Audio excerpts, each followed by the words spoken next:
Okay, with us today is Dr. Tiffany Carter. She is a native of Kansas City, Missouri, and she works now with the National Center for Soil Surveys in Lincoln, Nebraska. She holds a bachelor's degree in biology from Lincoln University in Missouri, and a master's in grain science from Kansas State University, and a PhD in agronomy from Kansas State. And you were with Chuck Rice, yes. You said earlier. Yes. Okay. Yeah, she's a researcher and a scientist at the National Soil Survey Center in Lincoln. Her research area is soil biology.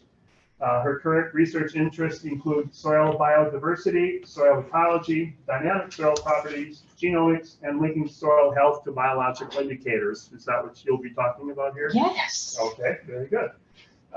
She's also interested in soil biological method development, improving diversity, equity, and inclusion in agriculture. In her spare time, she enjoys, someplace in here it says all things Kansas City. I saw that, all sports teams. Playing tug of war with her dog, collecting sneakers, and spending time with her daughters. Yes. So her title is toward a national assessment of soil biodiversity, a framework for biological data collection. Tiffany, the floor is yours. Yes. Thank you so much for having me, Dan. I appreciate it. I will take this first couple minutes to introduce myself again. Are they seeing me okay online? I'll check. Again, my name is Tiffany Carter. I am originally from Kansas City, Missouri, best place in the world. So all things Chiefs, how about those Chiefs? We just won the Super Bowl, right? I just talked to a group of people in Philadelphia. They weren't too amused by but that's their problem now. Fan of the Chiefs, fan of the Royals, all things barbecue and jazz. So all about Kansas City. My educational background, I went to Lincoln University in Jefferson City, Missouri. Okay, that didn't go well. For my bachelor's degree, which is in biology. If you're not familiar with Lincoln University, it's a small 1890s land-grant institution, one of the historically Black schools. And from there, I was recruited into a summer REU program where I ended up going to Kansas State to do some work. I'll talk a little bit about my research background, but I ended up staying at Kansas State and loving it. So I was there for several years for both the master's and the PhD. And so a little bit about my research background. My very first research experience was actually in aquaculture, doing fish. Then I had a summer REU research program that I was in doing ecotoxicology down at Arkansas State University, looking at their soils, sediments, and then some water runoff from the fields. And then went to Kansas State University, where I was able to, at the time I was in biology. So this was before I got into soils. We'll get to that. But I was in biology. I started there and I started out pre-med. And so when they brought me into Kansas State, they're like, we can steer you toward ag a little bit. Why don't you try stem cells? What they didn't tell me was that I had to go get them myself. And being a city kid, when you have to go to the farrowing house and get your own stem cells from a pig, like a baby pig's umbilical cord, and you've never seen a pig before in person, right. So you can see how this was not for me. After that, for my master's, I still did some development in biomedical materials. This is one of the images from my master's work. We did develop a patent for that work, but I decided to switch gears after that because there was an opening in soil microbiology in Dr. Chuck Rice's lab.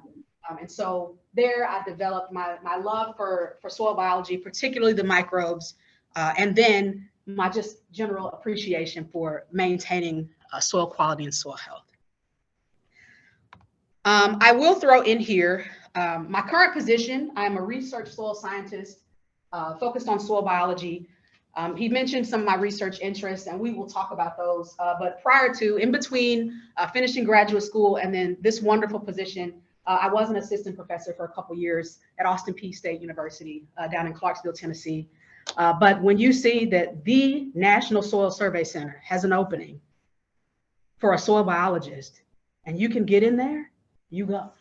And so that's how I ended up here at the National Soil Survey Center. I get to work with some wonderful scientists and I get to focus on what I love, soil biology. So my current research interests, again, soil biodiversity, biology in general, soil health, soil microbiology, and method development. And so as I get into my presentation today, we'll focus a little bit more on that microbiology and that method development piece. Everybody still with me so far?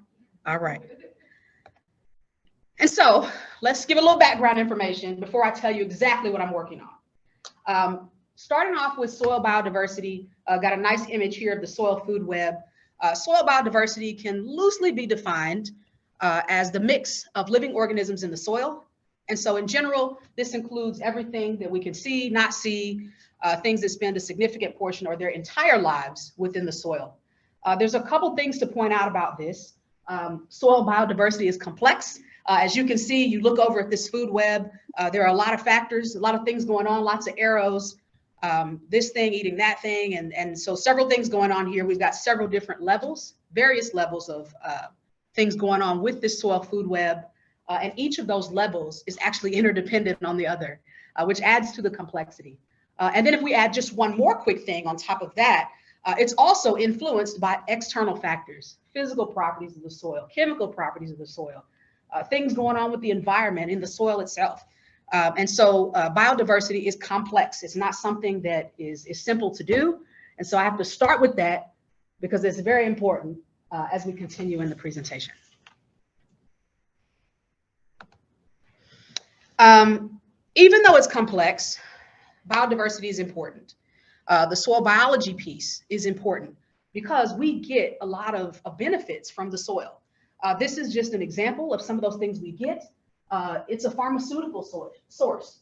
One thing that I found interesting, transferring in between, being pre-med and interesting in medicine and then moving on to soils is I didn't know that a lot of the vaccines and things that we develop and use for medicine are originally cultured from microbes in the soil. So it's all connected. We use our soil, particularly our biological organisms, help with structural foundation, creating that soil structure that gives us the foundation we need for things like our structures, our buildings. This is not working. I must have some setting here, or maybe I'm talking too slowly. Our soil biodiversity helps contribute to that support for other organisms and the habitat that they're living in, contributes to nutrient cycling, serves as a carbon sink, helps with that in our soil. Also, our soil biodiversity, our organisms living in our soil contribute to food, fiber, and fuel. And then, of course, our soils and the contributions from those things living in the soil also contribute to water purification. So these are just some examples of some of the services that soil biological organisms assist us with getting from the soil. And so one of the things that we're working on quite a bit that I have observed with NRCS is focusing a little bit more on dynamic soil properties. And so we just call them DSPs. And when I say dynamic properties, we're talking about the ones that change on a scale of a human lifetime. So properties that change with either natural or human influence disturbances, but things that happen short term on the scale of our human lifetime. When we're thinking dynamic soil properties, these are things that can be used to help us measure and better predict how the soil changes with land use, with management, and then just any other disturbance that we might experience. There are several different factors of the soils that might change, several different indicators that we can look at that might assist us with kind of seeing how those soils function differently and what ecosystem services are then available because of those changes with dynamic properties.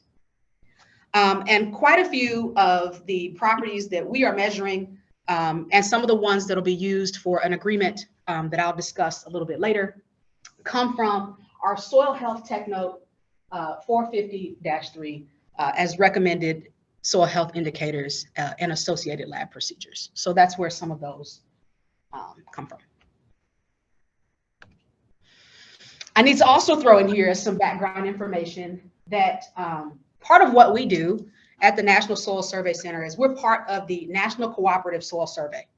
And so what that means is this is a nationwide cooperative partnership. I'm sure everyone here is familiar with it, but it includes government agencies, private entities, higher education institutions.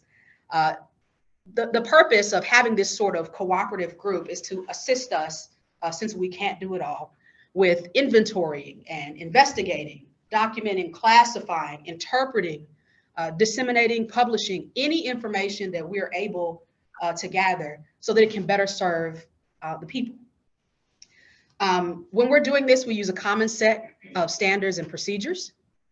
And this partnership, particularly for us that are doing research, is really made possible by what we call cooperative ecosystem studies unit agreements, CESU agreements, which you may also be familiar with as well. So it's important to note, and this is the key thing here, dynamic soil properties and soil biodiversity. There's quite a bit of renewed interest. And so this is something that we are currently working on at the National Soil Survey Center within our division, the Soil and Plant Science Division. And it's just a current interest in general of the scientific community, particularly the soil science community. And so when we put together all the stuff that I said, we've got some increased interest. We've got our food web hierarchy and how complex that can be. We've got ecosystem services that we know we get from the soil that are contributed to by our soil organisms. We've got our interest from our National Cooperative Soil Survey and our division. And so considering all of those things, how do we get to some sort of soil biodiversity assessment?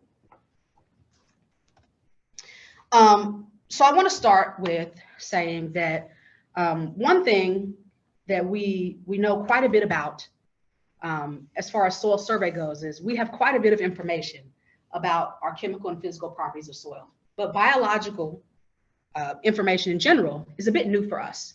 And so we know that we have a diverse group of soil organisms that have a key role in nutrient cycling and providing those ecosystem services we discussed.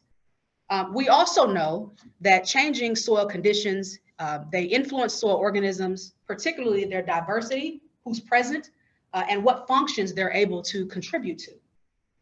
We also know that when we focus on conserving our soils, this needs to include those organisms that are living in the soil and their diversity. And again, our soil organisms and the biological piece of this represents kind of a knowledge gap for us in soil survey. Again, we have quite a bit of information, quite a bit of lab data related to our physical and chemical properties of soil, but biological properties is a bit of a new area for us. And so that's my job. I get the opportunity to bring us into this space.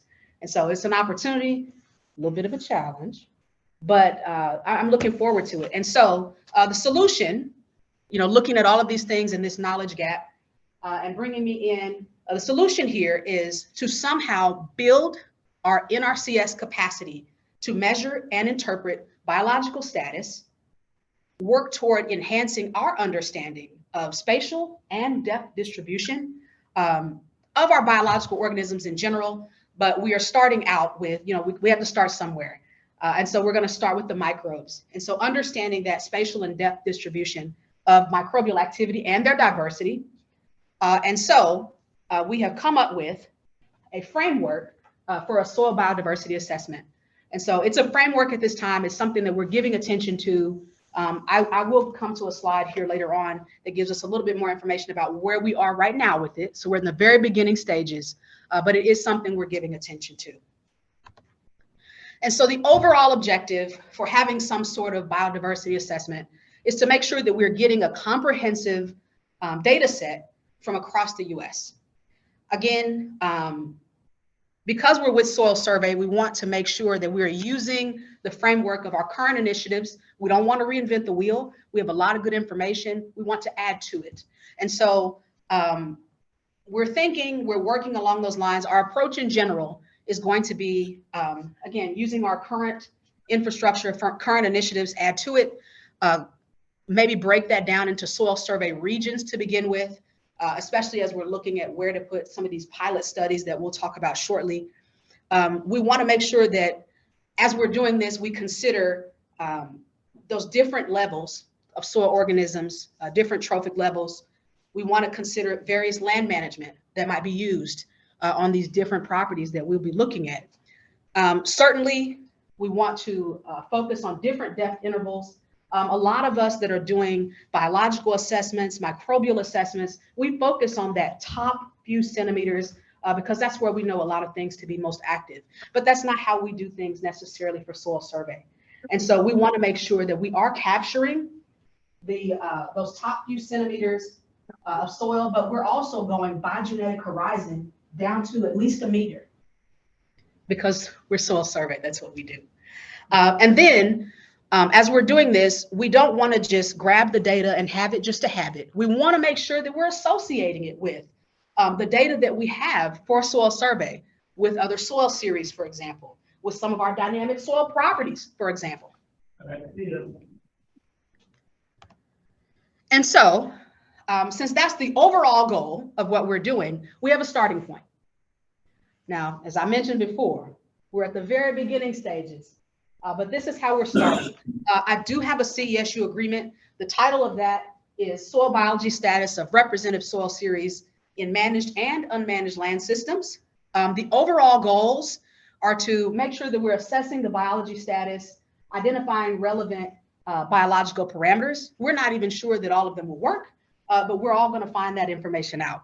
And then we want to make sure that as we're checking with those parameters to see what might work, that we are adapting any methods and any protocols for soil survey. I think that's the key thing here, is there are a lot of methods and protocols and things that are out there, but what we do has got to work for soil survey specifically. And so right now, our proposed approach, and I'll actually give a little bit more detail on the next slide, but our geographic location, we're starting in our north central soil survey region. Land management, we do have a private landowner that has been nice enough to allow us to work with them. And so they have grain, sorghum, and other crop rotations involved. But we also will be having a site out at Native Prairie, Kanza Prairie. Depth intervals, as I mentioned previously, we'll get those top couple centimeters where things are most biologically active, that 0 to 5 centimeters, 5 to 10. But again, we'll go by genetic horizon down to at least a meter. The primary organisms of interest starting out are our soil microbes. And then the methods that we're going to start out using are the ones that we have in our soil health tech note. But I do want to mention that there are a few things that are not in the tech note that we'll be testing out. This is where the method development piece comes in. We'll be looking at doing some gene sequencing of those microbes. Now, I'm not a geneticist, okay? And so that's the point of having an agreement and finding some cooperators and people that we can work with. So this just kind of draws back in that, having this cooperative group that we can work with really lends itself to getting things done. So I'm very excited that I have a cooperator that does have experience with gene sequencing. And so continuing with this, we've got some pilot studies planned. I didn't think I needed the pointer, but maybe I do. Is it on? It is now. Okay, we've got several pilots. We've got we'll call it 2 pilot studies essentially, started. One looking at an agricultural field. As I mentioned before, we do have a cooperator that's been gracious enough to allow us to work on some of his property. And so some of the things that we'll be looking at as far as land management goes, agriculturally, is what do cover crops, how do those influence the microbial community that's present? Nutrient management, as he manages his nutrients, puts fertilizer, et cetera, how does that influence our microbial community that's present? As he uses different tillage practices, what does that do for our microbial community that's present? And then that spatial and depth variability that we discussed earlier. Along with this, there are a few other sites that we will be taking some samples from around it to get a little bit more baseline information as we're comparing what he's doing with his practices in his field to other things that are there. And then we have a nice rangeland site located on Kanza Prairie. The interesting piece here is we'll be looking at burning regimes. So we have a few areas, and I've got kind of a dotted line here in the middle. We have a few areas that are annually burned. Of course, when you have rangeland, grassland that's burned annually, you're able to maintain that nice grass that you see over on this left side of the picture. But when you have a burning regime that may not be annual, maybe it's every so many years, you get a few more of those shrubs and things growing into that rangeland. And so that's what you can see here on this side, where this side is not burned annually. You have some of those other shrubs going in. So how does that change in plant community? Because of the burning regime, impact those microbes. What do we see there? We also will have grazed and ungrazed for each, the annually burned and those that are burned on a rotation. How does grazing management and having having the livestock out there, how does that now impact the microbial community? And then, of course, still looking at that spatial and that depth variability. So again, it's just a pilot study, but just trying to cover every aspect and every area of some of those things we discussed earlier, just kind of getting started on this site. And then seeing ultimately going from what we see here to what else we can do. There are some very specific things that we're looking for this particular project, identifying baseline soil health and biological parameters in those rangelands, similar to the ag site, looking at what's the magnitude of the deviation from our healthy soils in our unmanaged rangelands, and what does that look like when compared to those that are managed. Identifying baseline soil health and biological parameters at our watershed site here in Kansas, looking at the magnitude of deviation from the original baseline soils in those control plots. How does this now compare with that? Looking at, this group will be assisting us with identifying which relevant biological parameters we need to be using, because we might get in here and find that some of these things are not helpful, or they're not giving us the information they thought that we originally thought they would. And so they're going to assist us with identifying which parameters we should use and making sure that we're interpreting the data in a way that can be used by the people. We're also working on method development. Again, there are lots of methods out there, but they must be usable for soil survey. So making sure that the research is applied specifically to soil survey is the key piece here. They'll be helping us to make sure that our databases can be used to, at some point in the near future, and when I say near, I mean 10 or so years out. Okay, so don't think that when I say near, I mean next year. So the near future is a few years out, but helping us to make sure that we have the data for our databases that can be used to predict community shifts at some point. Doing some modeling with that. How do these communities shift based on differences in management? How we treat the soils. And then also looking at having some protocol and training documents that can be used for our staff in the future, specifically on those biological assessments. And so at this time, with this particular agreement, as we're getting started, the work that they will be doing or assisting me with doing, because we're all working together on this thing, is doing some 16S RNA ribosomal sequencing, also fungal ITS sequencing. We will also be, in addition to that, looking at other biologically relevant things, such as our total carbon and fractions of carbon, organic carbon, inorganic carbon. We'll also be looking at mineralization, carbon and nitrogen, looking at enzymes. Soil enzymes is something else that we'll be adding as part of this. And then looking at just nutrient chemistry in general, seeing how those shifts in microbiological communities, are they correlated with these other biologically relevant assessments? We're not 100% sure. And so we're going to find out. Right now, we've got some specific deliverables. We're hoping that the first couple things that we'll get that'll be mostly usable from these pilot studies will be not just our framework, but a sampling guide, biological sampling guide that'll work for soil survey. We're gonna have to expand this thing at some point to cover the whole country. So we need clear protocols and documents. So sampling guide, a DNA sequencing method that works for soil survey, having some of those baseline biological parameters, and then confirming which ones, again, are relevant to what we're doing. So where are we with it right now?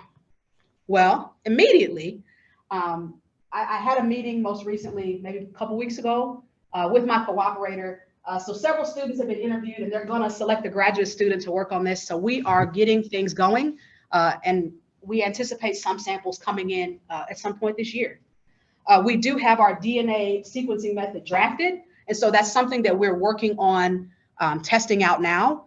They'll be working on it in their lab, and then at some point, we hope to bring that method to our lab as well in the near future. We expect a few things. Several of these I've mentioned before. We expect to get some of that baseline data. We expect to get some of those protocol documents and videos to help train our staff. We hope that ultimately this will build our capacity for measuring and interpreting biological assessments, improving what we're able to offer currently with some of our products. And then we hope to answer some basic and applied research questions.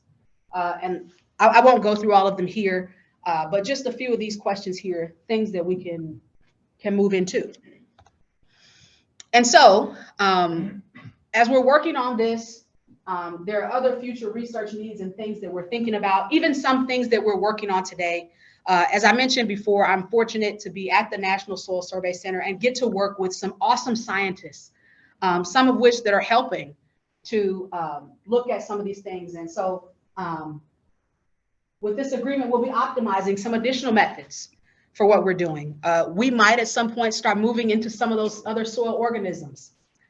We'll be looking at other land uses. What happens in wetlands? That'll be a little bit different, right? What happens in urban soils? Totally different community by chance. So we'll find out about those things as well. Of course, we hope to at some point look at what happens in other geographic locations. Again, we're just starting in one region with just a couple sites.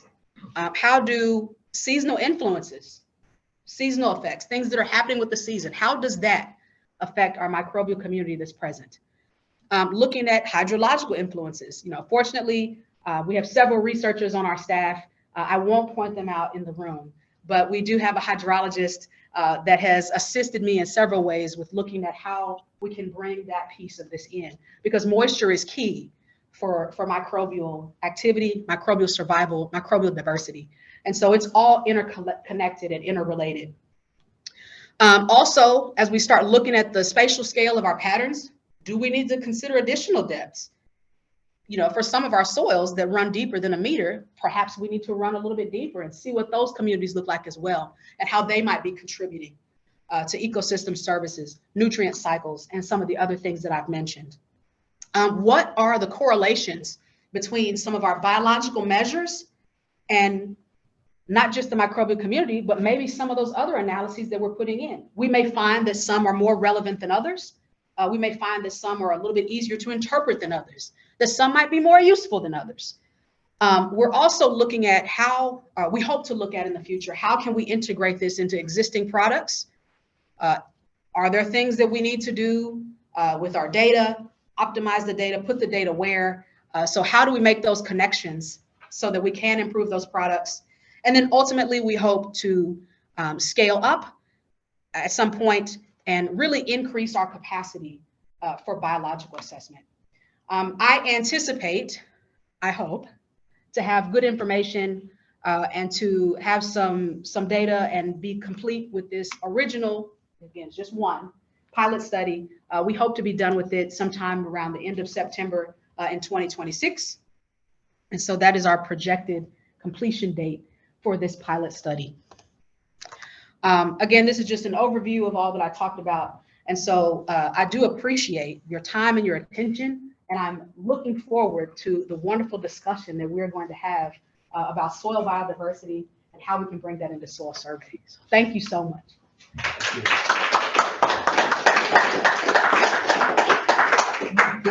Tiffany wanted to keep time for discussion, and you did. Yes. So we can start with questions in the room. And Laura, you can let us know if there are questions from the online listeners too, okay? Please.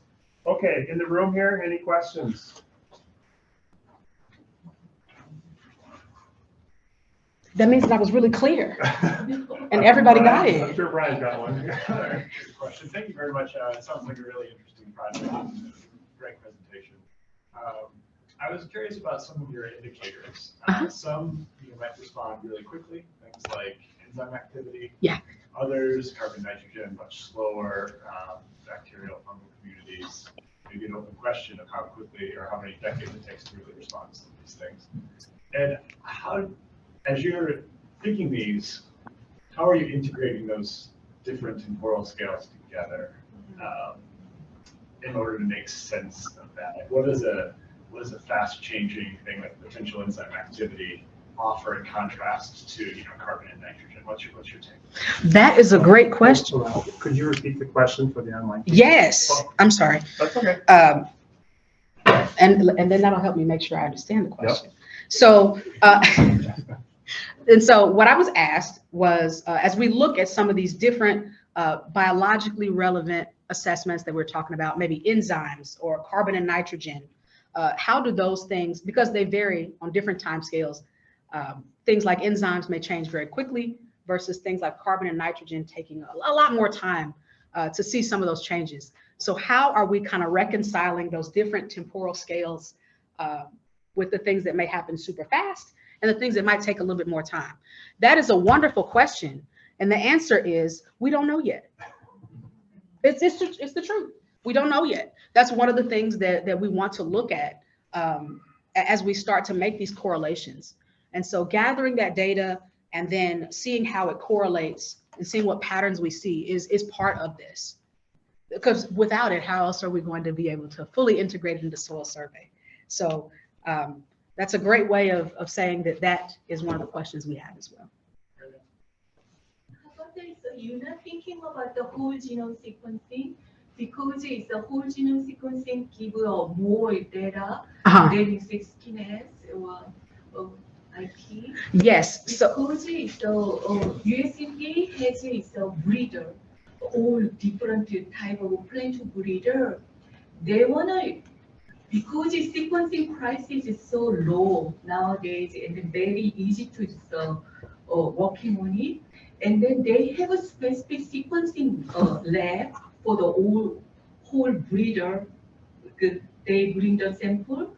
So soil maybe using the Illumina like a whole genome sequencing give more detailed data you want. And then you can divide it like this is a pathogen, this is a nutrition involved with the microbiome, and then you can diverse like classify with your sequencing data. Yes, thank you for that comment. The comment was that there are other options besides just looking at the 16S or the fungal ITS sequencing, maybe doing some metagenomics and taking a better image, just fully sequencing everything that's present. And so, yes. And so what we decided to do, my cooperator and I, was to start with these and see what patterns we see, and then maybe select ones that we want to fully sequence later on, once we see some patterns here. That's the suggestion from the cooperator. Again, I'm not a geneticist, and so I do have to trust my cooperator, who is, to tell me exactly how to do this. So we're working together with this cooperative agreement, but to do just that. We hope that is the direction that we'll go, but we wanted to start here, in an area that they're familiar with. Whole genome sequencing data, and then you classify which one involved, and then maybe making an easier website like sequencing.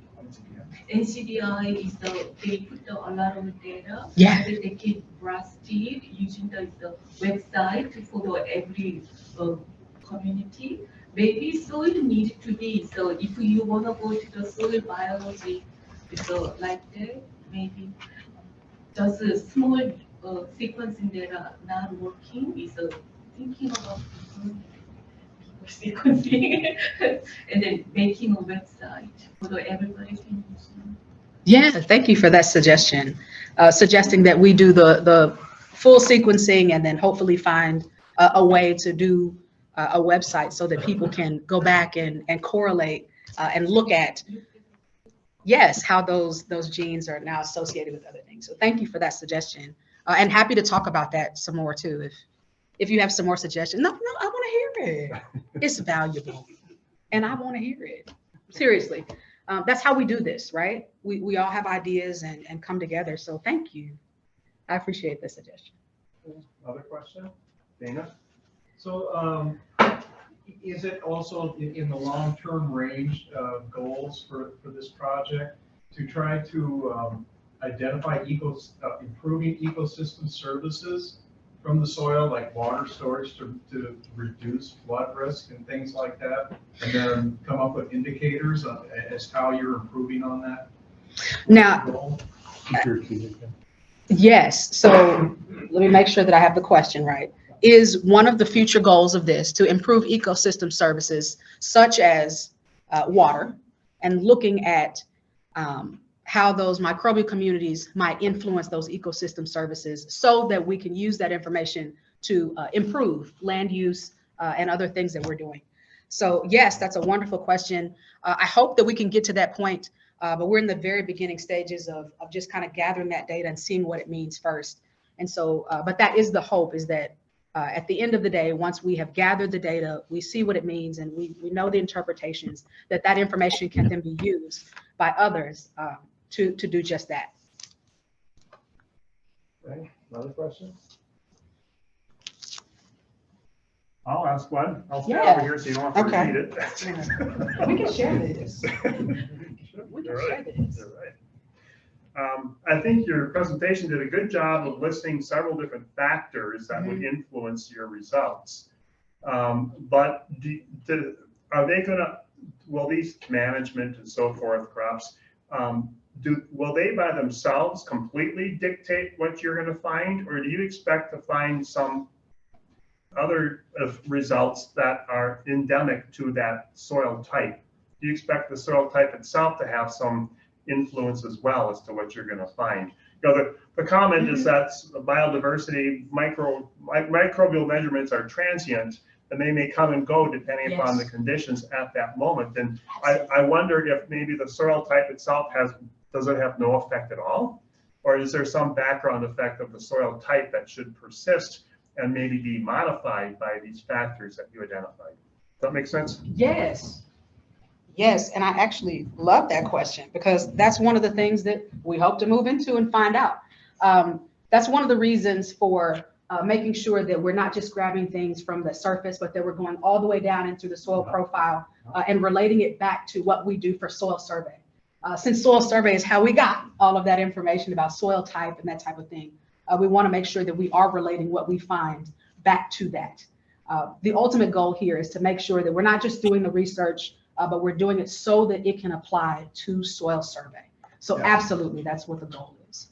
Do you have any idea right now what you might find? None. None. No idea, which is one thing I'm so excited about, because everything's going to be new. This is totally new for soil survey. And so any information we find out will be good information. So I'm so excited. Are there any other countries in the world that have tried this? You know, there are, I'm aware of a few others that have tried similar things, but for me personally, I'm focused on here. So, but several others. Okay. She had a question about, putting together a website for this. Yeah. What are, we're going to open data in most things now. What is the plan for, I'm guessing there's a plan for hosting this data so it's accessible to researchers in general. Yes. How is that proceeding? I know that those plans. That's a wonderful question. We're working on that too. Well, as you're all aware, when we start doing, well, first of all, data in general, takes up a lot of space. But when we start adding things like, gene sequencing, things that we've never done before, we're going to have a brand new place for some of those things. And so that's one of the things we're going to have to develop as well, is where this data is going to go, how the public will be able to access it. But again, we're USDA, so everything will be available and accessible in public.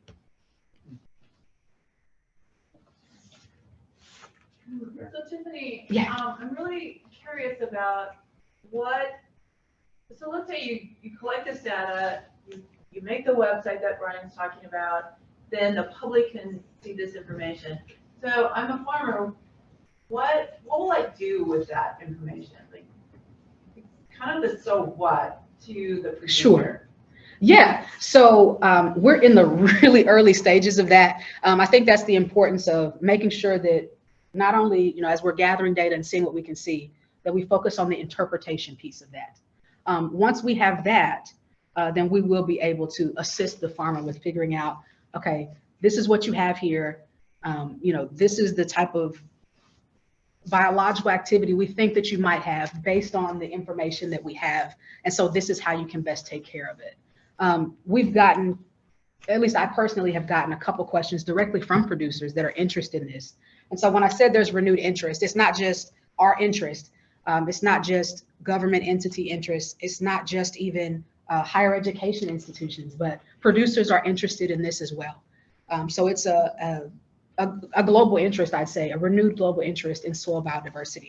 And so hopefully at the end of the day, once we're done with this and we focus on finding those answers and making sure that we can integrate it into our existing products that producers are already using, that they will be able to find it useful and that we will be able to guide them in using it. So we're still at the beginning stages of working all of that out. I'll throw in a comment. Yeah, wait a minute. Okay. Since it's a comment, let's. Okay.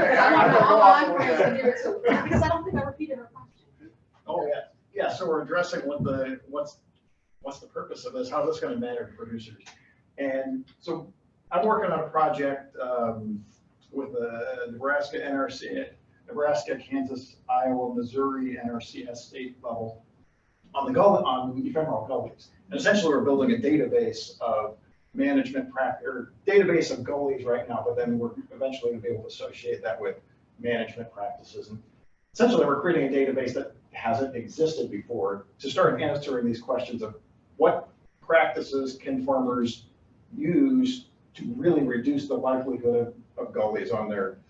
We don't have great data on that right now. We've got lots of site stuff, but nothing that's kind of a larger scale analysis. And I kind of see this similarly, that we're developing new databases that will start, just by mining these things, we'll start coming up with some of those answers to the questions of where you have a degraded landscape, and I want my soils to have this functionality or ability or property, and we can start mining the data, hopefully to say, well, you might try this cultural practice, that cultural practice, or given your location, you don't have any chance to get to to get to this. Maybe you should work on it. Maybe you should shoot for something else as a idea. That's my thinking. So can I follow up on that? And that is, it's not a comment. It's not a comment. It's a question. Okay. So just recently in my class, I had somebody come in and talk about the carbon credit markets and.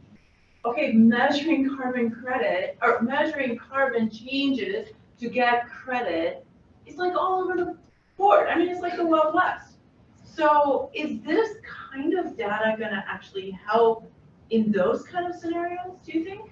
Okay, and so the question is, one of the professors here mentioned that they recently had someone come in to speak about carbon credits and how that was kind of all over the place. There was some uncertainty about how this is going to work. Do I see this as something similar?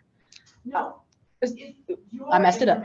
Is my information going to actually help us really know if you are improving or sequestering carbon? Is my information Yeah. going to assist us with knowing if we are sequestering carbon to assist with getting credits? Yeah. I don't work on carbon credits in any way, shape, or form. And so for my piece of this, the goal here for me is really to see how we can start integrating biological assessment into soil survey. How that data is used will depend on the end user. Some producers may use it to assist with, just farming their land. Some graduate students may use it as some of their studies. Perhaps someone might use it for carbon credits. I can't be sure of that exactly. I can't be sure of how this will be used to specifically talk about carbon sequestration. But the information that we find, hopefully someone will find it useful. And if someone finds it useful for carbon credits, then I think that's wonderful. But that's not really something that I can speak to because my goal here is to focus on just getting that biology integrated at some point as best we can into soil survey and seeing how we can work from things or work with things from that angle. So that's a little bit outside of what I can speak to. Sequencing data can show what kind of pathogen, bacteria or fungi existing in your field compared to because plant pathologists do disease scale within the plant, actually plant, like how many bacteria on the 1 leaf, 2 leaf, and then like making a scale. It's just like a soil, like compared to without showing any symptom soil, and then it's infested soil, and then it's how much with comparison controlled soil, clear soil, and then diseased soil. You can say about this what kind of disease population in your field. So you have a good field or bad field, and then farmer understanding exactly my soil has a problem or my soil is good based on that sequencing data. That's why whole genome sequencing data is important. Yes, thank you so much. And that was just another comment, just kind of reiterating how important sequencing the whole genome is, so that we can provide information to our producers about things that they may be able to do to improve their property. So thank you so much for that comment as well. And Tiffany, we have somebody online, Dr. Horton would like to make a comment. Hi, Dr. Carter. There, so Scroll bars? there are two separate things. Say it again. Are those scroll bars in that agricultural field? Scroll bars? Yeah, from the river meanders? Oh, I'm not sure about that. No, they're That's not. They're terraces for constructed catchments. Oh, okay. Yes, exactly what they said.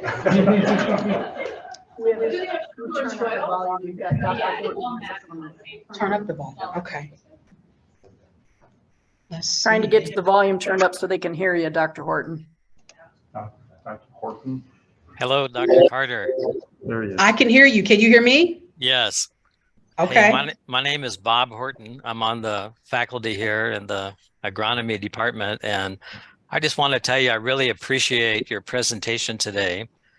I think that soils are really complex, and one of the most complex elements of the soil, aspects of the soil, is the microbial community, both in its makeup, but also in the function of the community.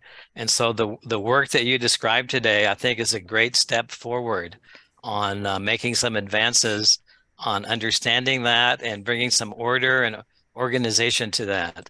My comment is that in addition to the agro-ecosystem aspects of the work that you spend a lot of time talking about and many of the people asked you about, I want to go back to like your introduction when you said many of the things that were important. And one of the things you talked about was that some of our human medicines, some of our medicines come from soil microorganisms.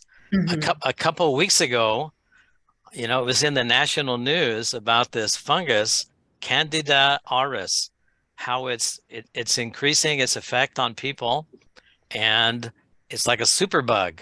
Our body defenses aren't good, to defend against it, and we're getting more and more deaths. So I just wanted to encourage you to keep that wide perspective as you're making progress and in doing your sequencings, and you're getting, information on different soil types, soil series, soil types. Reach out to the medical community. Reach out in a broader sense to the, medical schools and vet colleges and things like that to let them know that you're getting this together, because I think there can be some great synergy if the information you have is known by other people in the area of microbiology, that some wonderful discoveries can be made even outside of the agroecosystem topics. So I really want to encourage you on that and congratulate you on your projects. Thanks for Thank talking you so to much. us. Yes, thank you so much. I appreciate that suggestion, and hopefully that'll be just another use of this data. So thank you so much. I appreciate that, and I'll definitely keep that in mind. I have one devil's advocate question. Okay, let's get you the mic. Okay, devil's advocate here. Okay. Your chance to respond. One criticism I've heard is that we don't know how much biodiversity is essential. Like even a poor soil may already have enough biodiversity in it. And as you get more and more biodiverse, you're just adding on more layers of redundancies. What is the proof? Do we have good proof that that's wrong? That as you increase biodiversity, that you are getting a better and better soil? Thank you for that question. And my answer to that is that's something we're still working on. So it's complex. It is.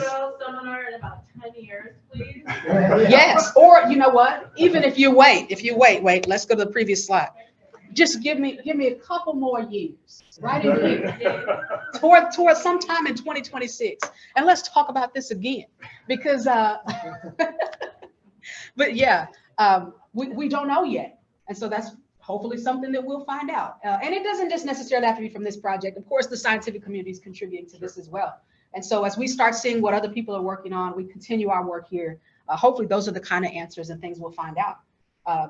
You know, this is where not just knowing that we have diverse species there, but knowing what their functions are. Are those functions redundant?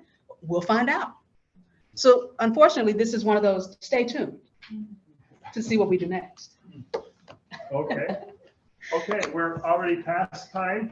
If you have any further questions, please come on up. But thank you, all of you, for coming, both here in the room and online. Thanks to Laura Freskin for managing the online link. And most of all, thanks to our speaker, Dr. Tiffany Carter, for entertaining us for this hour. Yes, thank you so much for having me. Thank you. Thanks for having me.